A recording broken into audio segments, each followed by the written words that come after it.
Something happened in the Persian Gulf overnight that no amount of Iranian state media denial can walk back.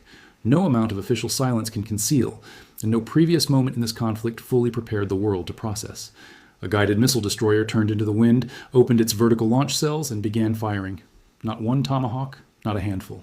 49 of them, one after another, arcing across the night sky toward radar sites, communication hubs, air defense batteries, and IRGC leadership headquarters spread across the entire country of Iran. Not just the coast, not just the strait, but deep into the Iranian interior. Karaj, the entire map of Iranian military infrastructure lit up in a single night by precision weapons that do not miss and do not negotiate. And then came the announcement that changes everything. The one the Iranian leadership has been dreading since this conflict began, and the one mainstream coverage still hasn't fully reckoned with in terms of what it actually means for the regime's survival. Not just strikes on Karg Island, ownership of it, control of it, the terminal that handles 90% of Iran's crude oil exports, the financial heart of the Islamic Republic, the mechanism through which $500 million flows into the mullah's accounts every single day, being taken by the United States of America and assumed under American control permanently, not temporarily, not as a bargaining chip, as a strategic acquisition. Once you understand what Karg Island actually is, you understand that announcement isn't just a military escalation, and the endgame now has a shape it didn't have before this night. But let's back all the way up, because to understand how a single night of Tomahawk launches and a presidential social media post transform the strategic architecture of this entire conflict, you need the sequence of events that made it inevitable, and why the Iranian regime's inability to bring anything resembling a coherent, acceptable position to the negotiating table isn't a failure of diplomacy. It's the predictable institutional output of a command structure that has been running the same playbook for 7 years, and simply doesn't know how to run any other one. The trigger for this specific escalation was an Iranian drone striking a United States Army AH-64 Apache helicopter over the Strait of Hormuz. The Apache went down. Both crew members were pulled from the water, not by a conventional naval vessel, but by an autonomous sea drone built by an Austin-based company that deployed to the crash site and extracted the aviators while they floated in the Gulf. Both survived, uninjured. The Shahed drone that hit the Apache apparently failed to detonate on impact, which is the only reason those two pilots are alive, rather than at the bottom of the strait. One failed detonation mechanism was the difference between a dramatic incident and a national catastrophe for the families of those aviators.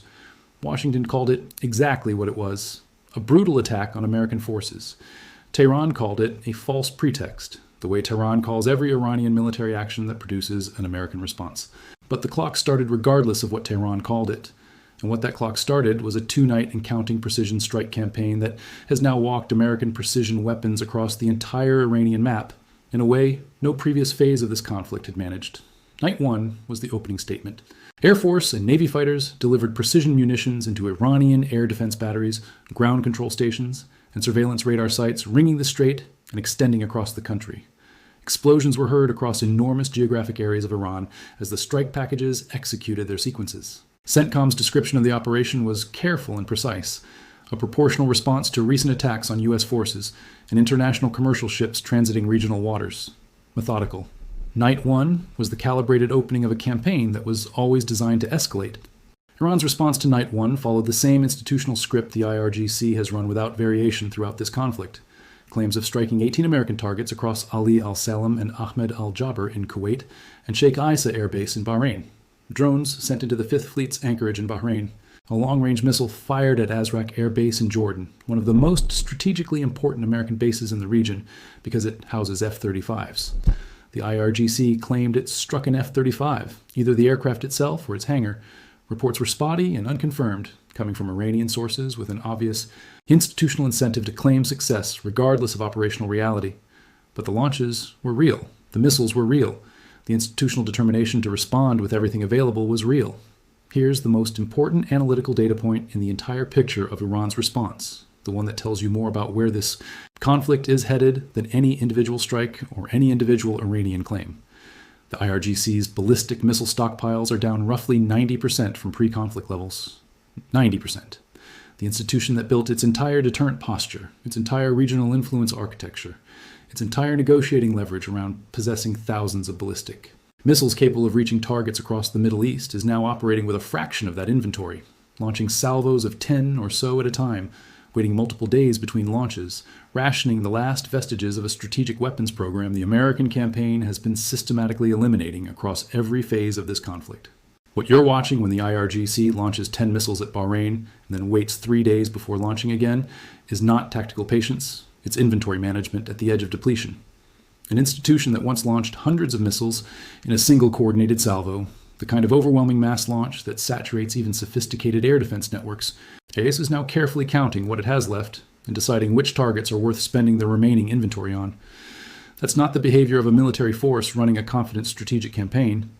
That's the behavior of a force that knows its most consequential weapons are almost gone and cannot be replaced. Because the production infrastructure, the resupply corridors, and the aerial import pathways are all being closed simultaneously. Night 2 intensified. More strike packages, more of Iran's air defense architecture systematically dismantled, more IRGC command and control infrastructure going dark. And then the Secretary of Defense issued a statement that functioned as a trailer for what was coming next. We will be busy tonight. 3 words that told anyone who understood the operational context of this conflict everything they needed to know about the scale of what was being prepared for Night 3. The largest strike package yet, the one the American military had been building toward since the ceasefire ended and the full war footing was reestablished. Now let's talk about what 49 Tomahawk missiles actually represent as an operational instrument, because the number matters beyond its dramatic visual impact. A Tomahawk cruise missile is not a dumb bomb.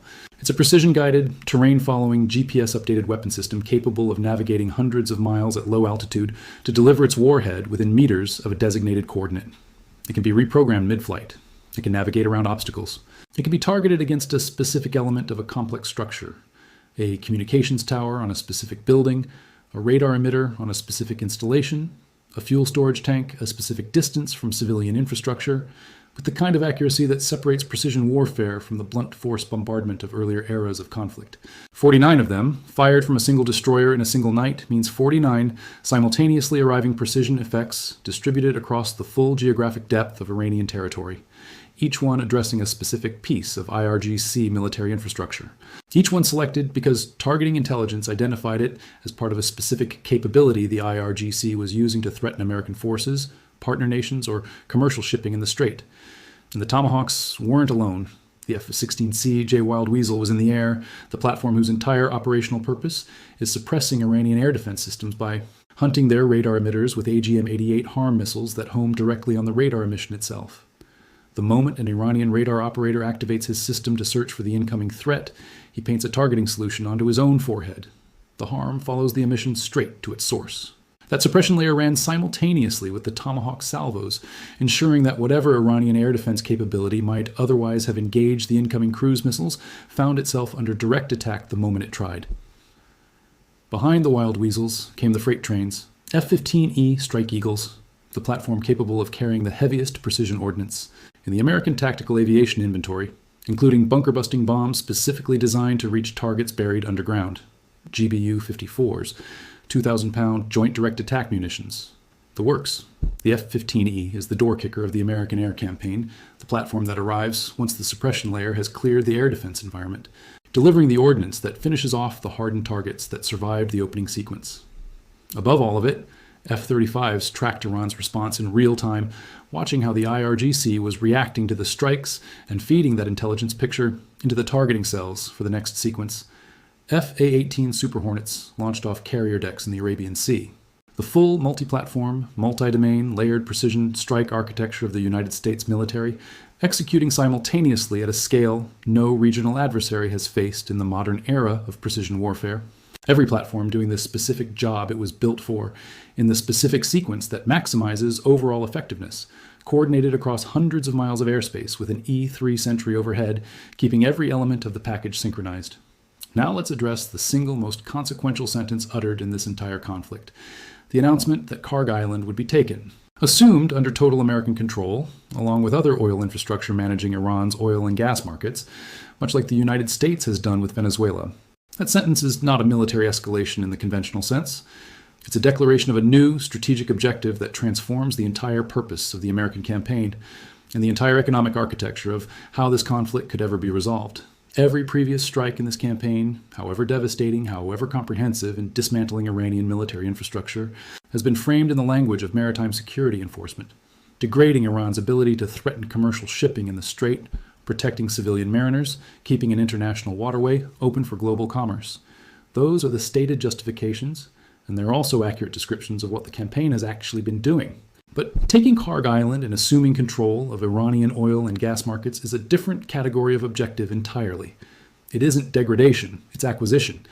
It's the United States military establishing operational control over the economic infrastructure of a sovereign state. Not to destroy it, but to own it, to direct its output, to determine where the revenue flows and who receives it. To take, out of the hands of the Islamic Revolutionary Guard Corps, the $500 million a day that Karg Island generates, and redirect that revenue in whatever direction Washington, rather than Tehran, decides.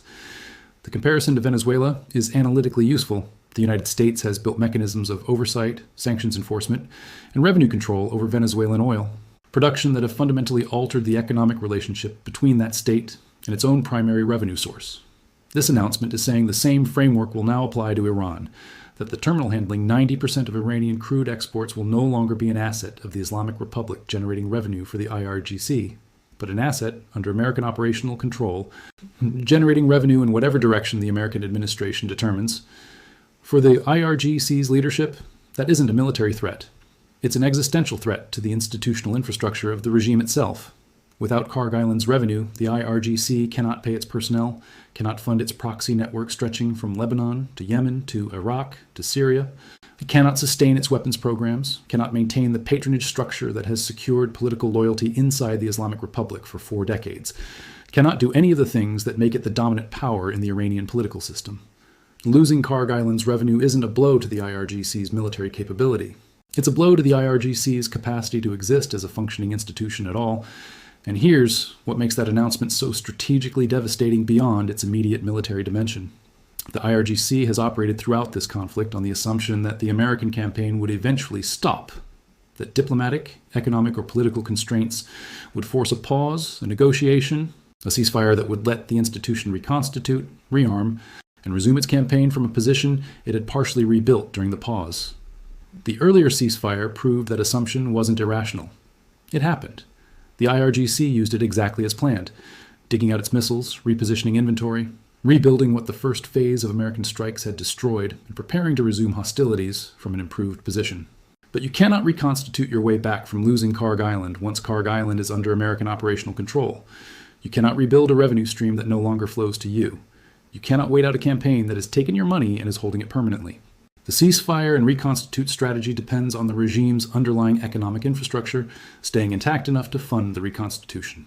Karg Island, under American control, removes that underlying infrastructure from the equation in a way no military strike campaign, however comprehensive, could achieve on its own. Destroying weapons eliminates current inventory. Owning Karg eliminates the financial mechanism that buys the next inventory. Now let's go inside the Iranian strategic position and understand what the IRGC actually wants, because understanding the real objective clarifies why negotiation has been impossible, and why this trajectory was always more likely than any managed diplomatic resolution. The IRGC isn't fighting this war to control the Strait of Hormuz for its own sake.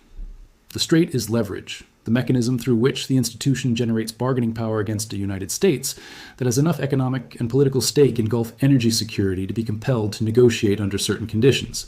The underlying objective is institutional survival through nuclear weapons capability. The IRGC's entire long-term strategic plan rests on a sequence. Use the strait as leverage to force American withdrawal from the region. Use the diplomatic breathing room created by that withdrawal to complete its nuclear weapons development program. Emerge with a nuclear deterrent that makes direct military action against the Islamic Republic prohibitively costly for any external actor, and then govern Iran indefinitely from behind the protection of that deterrent. That's why the demands the IRGC has made in every negotiating interaction throughout this conflict are structurally unacceptable to any American administration. Full war reparations, American withdrawal from the entire region, unrestricted right to develop a nuclear program. These aren't opening bids in a diplomatic process, where both sides make concessions and land on a compromise. They're statements of the IRGC's actual minimum requirements for any settlement that preserves its institutional position. And those minimum requirements are incompatible with any American strategic interest in the region, with Gulf Arab partner security, with any Israeli government's survival calculus, and with any international non-proliferation framework that has ever existed. Iran's foreign minister, the president, the diplomats who show up to Doha and sometimes deny they're even there at the same moment their own president is Announcing the meeting from the Oval Office, these are the westward-facing representatives of a regime whose real decision-making authority sits with the IRGC. They cannot make a deal without IRGC approval, and the IRGC will not approve any deal that fails to preserve its nuclear program, its regional proxy network, and its dominant position inside the Islamic Republic's internal power structure. None of those conditions are compatible with the terms the American military campaign is now forcing toward. So the negotiations have been theater. Not cynically theater, since the diplomats involved are genuinely trying to find a framework both sides could accept, but structurally theater, because the institution actually holding decision-making authority in Tehran has objectives that no agreement the United States can sign, while maintaining its own strategic commitments in the region, could ever satisfy. The IRGC wants to win. Winning, for the IRGC, means preserving the regime in a form that can eventually acquire nuclear weapons. The United States has made clear through the president's own public statement that Iran will never have a nuke, that this is the one outcome it will not accept under any circumstances. These aren't positions that creative diplomatic language can bridge. They are structurally incompatible. And that incompatibility is exactly what explains the American decision to move from degrading Iranian military capability to taking Iranian economic infrastructure outright. If the IRGC cannot be negotiated with toward an acceptable outcome, the alternative is removing its capacity to sustain the conflict at all, not by destroying its weapons faster than it can replace them, but by eliminating the financial mechanism that funds the entire enterprise. Now let's talk about the tactical problem. The American military has actually been solving across these consecutive nights of strikes. Because the operational challenge of running precision campaigns against an adversary that spent the ceasefire burying everything underground is more complex than the headline strike tallies convey. Iran's reconstitution strategy during the ceasefire was systematic and deliberate. The IRGC knew from the first phase of American strikes exactly which categories of asset were most vulnerable to aerial attack: fixed installations, surface-deployed radar systems, coastal naval facilities, above-ground missile storage. So it spent the ceasefire moving everything it could underground, burying missile stockpiles in hardened storage facilities, repositioning mobile launchers into shelters in the eastern mountain regions. The coastal-focused first phase of strikes hadn't reached, hardening communications, infrastructure, building new sites, including 2 that CENTCOM found and struck before their concrete had even fully cured, because American surveillance caught them at the exact moment of completion. Everything with functional military value left in the IRGC's inventory is now underground, and that changes the targeting problem in a specific technical way. Striking a surface-deployed radar site takes 1 precision munition with the right guidance package. Striking a hardened underground facility takes bunker-busting weapons, specifically the GBU-57 massive ordnance penetrator for the deepest targets, or the family of lighter bunker-busting variants carried by F-15E Strike Eagles for moderate hardening. The suppression layer still goes in first to clear the air defense environment, but the follow-on strike package looks entirely different. Heavier ordnance, more precisely sequenced to match underground target geometries, far more reliant on the intelligence picture that Force, Recon, and ISR platforms have been building of exactly where these underground facilities sit and how they're configured. That's the environment Night 3's strike package was built for. Not the visible, easy-to-reach targets of the first phase, but the targets the IRGC believed it had protected by burying them during the ceasefire. The American military spent that same ceasefire doing exactly what the IRGC was doing, not reconstituting weapons, but building the intelligence picture of where the IRGC had moved everything, so that when the campaign resumed, the targeting packages would hit the new positions instead of the old ones. CENTCOM found both newly built sites before their concrete cured. That's not surveillance.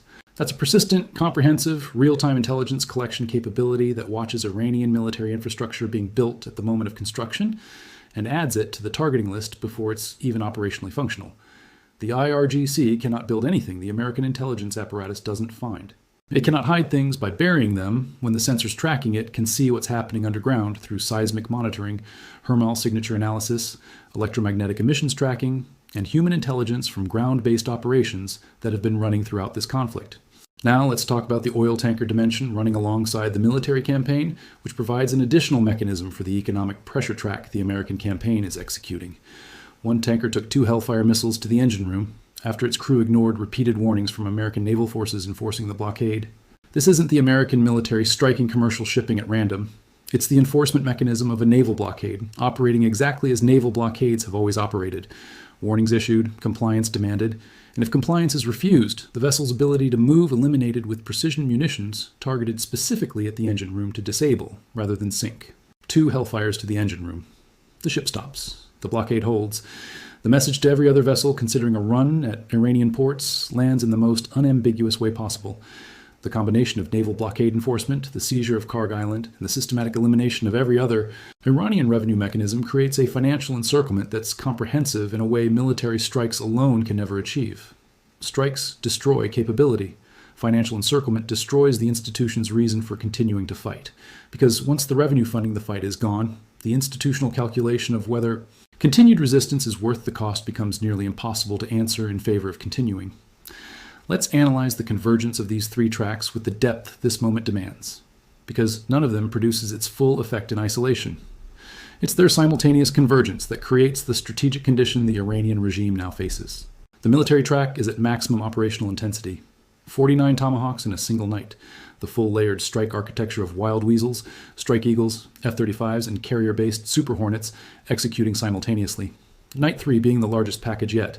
Bunker-busting ordnance now being used against underground facilities the IRGC spent the ceasefire preparing. A Marine Expeditionary Unit positioned offshore with its own ISR capability, its F-35Bs, its force recon operators, and a self-sustained 2-week combat capability, ready to execute a ground operation against Karg Island. Iranian ballistic missile stockpiles, sitting at roughly 10% of pre-conflict levels, rationed in salvos of 10 with days between launches, as the institution manages the last vestiges of its strategic deterrent. This track isn't plateauing, it's accelerating with every successive night. The financial track has moved from pressure to potential elimination. $500 million a day flows through Karg Island. If Karg comes under American operational control, that flow stops going to the IRGC and starts going somewhere else entirely. The proxies in Lebanon, Yemen, and Iraq that depend on Iranian financial support face funding interruption. IRGC personnel who depend on institutional salary structures face payment disruption. Weapons programs requiring procurement funding face budgetary collapse. The entire financial architecture behind the Islamic Republic's military and political dominance rests on the oil revenue Karg Island generates. Taking Karg isn't striking the IRGC's wallet, it's taking the wallet entirely and putting it in an American pocket. The psychological track is running across multiple audiences simultaneously, with intensity this conflict hasn't seen before. Iran's civilian population is living through rolling blackouts, economic encirclement, and mounting evidence that the government that promised them security and dignity is running a campaign producing the opposite of both. The IRGC's own personnel are fighting with a ballistic missile inventory 90% depleted, air defenses stripped down to irrelevance against manned aircraft, coastal military infrastructure systematically destroyed across months of operations. Iran's political establishment, the clerics, the technocrats, the institutional actors, the regime needs to function, are watching the IRGC's institutional position weaken with every strike package that arrives, and every day, Karg Island remains within operational range of a Marine Expeditionary Unit that doesn't need permission from anyone to take it. And internationally, the announcement about seizing Karg and controlling Iranian oil markets has introduced a new actor into the strategic calculation: Europe. The United Kingdom in particular has historically benefited from a Brent crude futures premium tied to the volume flowing through the Gulf. If the United States assumes operational control of Iranian oil infrastructure, the pricing and distribution dynamics of Gulf energy shift in ways that give European energy consumers and governments a direct stake in the outcome of the American campaign, a stake earlier phases of this conflict never created. European partners who have kept a careful distance from the American military campaign may find their own economic interests aligning more closely with American strategic objectives as the implications of Karg Island control ripple through the global energy market. Here's the honest strategic assessment of where this conflict stands right now. The Islamic Republic of Iran is fighting a war it cannot win militarily, cannot sustain financially, and cannot negotiate its way out of, because the institution holding actual decision-making authority in Tehran, the IRGC, has objectives incompatible with any outcome the United States can accept. Its ballistic missile stockpile sits at roughly 10% of pre-conflict levels. Its coastal military infrastructure has gone from a comprehensive maritime coercion architecture to a collection of dispersed, degraded remnants, along a coastline American aircraft now operate over with total impunity. Its reconstituted underground assets are being found and targeted by an American intelligence capability that located newly built sites before their concrete had even cured. Its financial infrastructure faces potential seizure of the terminal handling 90% of its crude export revenue. And its only remaining strategic option, the nuclear weapons program it has protected at all costs, has been publicly declared by the American president as something that will never be allowed to happen. The IRGC's entire theory of this conflict has been to hold out long enough to force a negotiated outcome that preserves the regime in a form capable of eventually reaching nuclear weapons capability. That theory requires surviving the American campaign long enough for political and economic pressure to force a pause. But with Karg Island potentially falling under American operational control, the financial mechanism funding the entire holdout strategy is being removed. You cannot wait out a military campaign if you cannot afford to pay the people executing your side of it. The Apache went down in the Strait of Hormuz. Both crew members survived because an autonomous sea drone reached them first. 49 Tomahawks flew through the night toward targets spread across the entire Iranian map. Night 3 was announced as the largest strike package yet. And somewhere aboard an American amphibious ship in the Gulf, Marines who don't need permission from anyone are looking at the intelligence picture force recon has been building of Karg Island's defenses. Knowing the presidential announcement about taking it wasn't a conditional statement. It was a schedule. The mullahs had a chance to come to the table with something resembling common sense. They couldn't do it because the institution that actually runs the Islamic Republic doesn't operate on common sense. It operates on ideology, on institutional survival, and on the assumption that it can outlast whatever pressure gets applied to it. That assumption carried the IRGC through 47 years of sanctions, diplomatic isolation, and limited military exchanges. It has never been tested against what's being applied right now. A simultaneous military, financial, and strategic dismantlement, approaching the point where the institution being dismantled may not have the capacity to reconstitute from whatever remains once this campaign reaches its conclusion. The IRGC is in its final stretch. The ballistic missiles are nearly gone. The coastal architecture is destroyed. The airports are being struck to close off aerial resupply. The ports are blockaded. The rail corridor is severed. The power plants are being hit. And Karg Island, the financial heart, the $500 million daily pulse of the regime's institutional existence, has been publicly announced as the next acquisition of the United States of America. Iranian air traffic control is telling its own citizens to disregard the Tomahawks as lightning strikes. The IRGC is claiming the Strait of Hormuz is closed while hundreds of vessels continue transiting it. Iran's deputy foreign minister is denying meetings the American president is announcing live from the Oval Office. And somewhere in the Gulf, an American destroyer is reloading its vertical launch cells for whatever tonight brings. Iran's entire air defense network, its navy, and most of its offensive capability are, in the words of the American commander-in-chief, gone. What remains is a regime firing its last ballistic missiles in rationed salvos of 10, burying what little it has left in underground facilities. American surveillance, found at the moment of construction and running out of options that were already running out before this latest strike package even began. That moment isn't approaching. It's here. And the Marines watching it aren't watching from a distance. And internationally, the announcement about seizing Karg and controlling Iranian oil markets has introduced a new actor into the strategic calculation: Europe. The United Kingdom in particular has historically benefited from a Brent crude futures premium tied to the volume flowing through the Gulf. If the United States assumes operational control of Iranian oil infrastructure, the pricing and distribution dynamics of Gulf energy shift in ways that give European energy consumers and governments a direct stake in the outcome of the American campaign, a stake earlier phases of this conflict never created. European partners who have kept a careful distance from the American military campaign may find their own economic interests aligning more closely with American strategic objectives as the implications of Karg Island control ripple through the global energy market. Here's the honest, strategic assessment of where this conflict stands right now. The Islamic Republic of Iran is fighting a war it cannot win militarily, cannot sustain financially, and cannot negotiate its way out of, because the institution holding actual decision-making authority in Tehran, the IRGC, has objectives incompatible with any outcome the United States can accept. Its ballistic missile stockpile sits at roughly 10% of pre-conflict levels. Its coastal military infrastructure has gone from a comprehensive maritime coercion architecture to a collection of dispersed, degraded remnants. Along a coastline American aircraft now operate over with total impunity. Its reconstituted underground assets are being found and targeted by an American intelligence capability that located newly built sites before their concrete had even cured.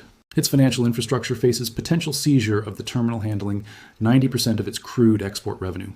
And its only remaining strategic option, the nuclear weapons program it has protected at all costs, has been publicly declared by the American president as something that will never be allowed to happen.